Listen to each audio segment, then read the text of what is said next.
بسم الله الحمد لله والصلاة والسلام على رسول الله السلام عليكم ورحمة الله وبركاته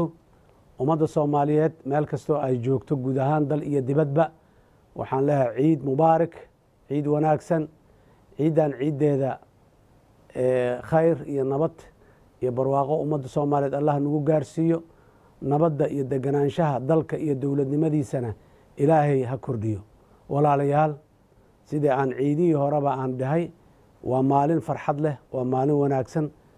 Ilaahay ha naga aqbalo soonkii bariye la soo dhaafay sagaalka maalmood ahayday iyo ducadii muxuu ahaa dadka Soomaaliyeed meel kasto ay joogaan gaar ahaan xujaayadeena oo aan kula dardaaranay inay dalka u soo duceeyaan dadka u soo duceeyaan dawladnimada u soo duceeyaan Ilaahay waxaan ka baryaynaa ducooyinkaas faraha badan inuu noo aqbalo intaa kadib walaalayaal mar walba way mudan tahay inaan isxasuusino dadka Soomaaliyeed in ay dalkan iyo dawladnimadiisa ay mar walba u istaagaan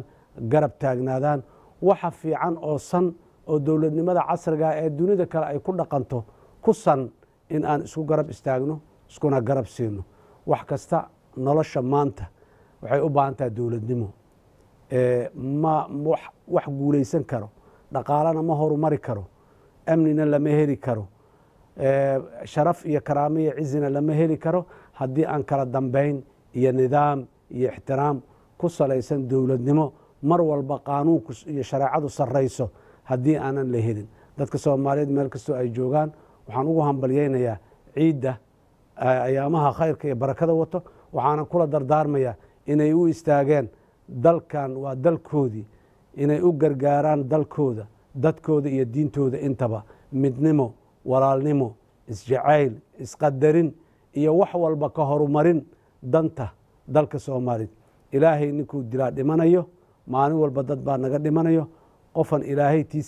tiisi aanay soo gelinna ma dhimanayo dadku inay dhiiradaan oo ay ku dhiiradaan waxa wanaagsan oo ay ku dhiiradaan waxa saxda ah oo ay ku dhiiradaan waxa aayahooda iyo mustaqbalkooda iyo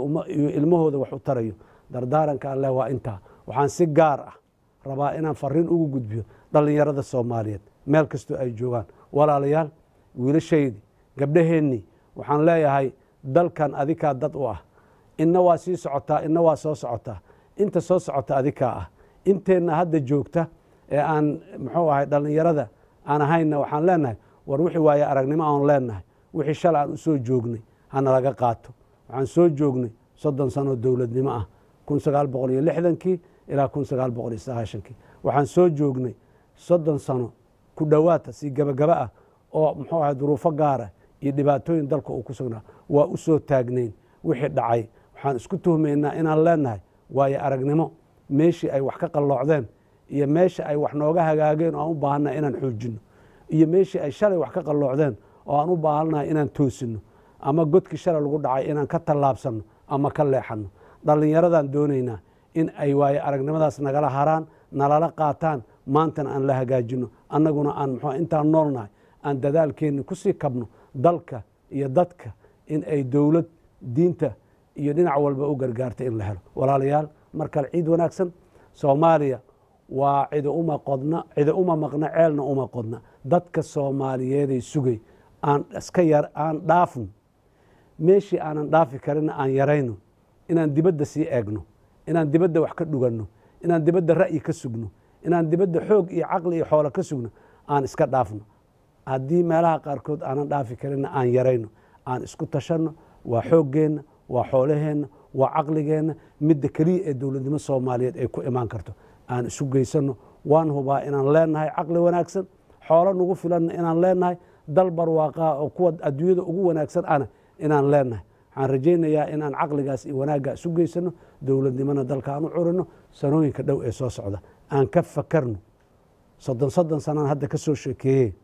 30 sano oo dambe Soomaaliya noocay ahayn rabnaa aan sharaxno aan define garayno aan qaabayno aan taladeeda gaarno hiigsigeedana aan dhisno annaan hiigsanno aad iyo aad u maasantihiin khayr iyo wanaag iyo barwaaqo ayaan u rajaynayaa dhammaan ummadda Soomaaliyeed inta dhibaataysan dhibaatada Allah ka qaado inta caafimaad daran caafimaad buuxa Allah siiyo inta wax la'aan hayso xoolo wanaagsan oo wax u tara Allah siiyo intii caqligu ka maqan yahayna caqliga allah usoo toosiyo dhammaanteen dariiqa toosan allah nagu toosiyo aad iyo aadaa u mahadsantihiin wasalaamu calaykum waraxmat ullaahi wabarakaatu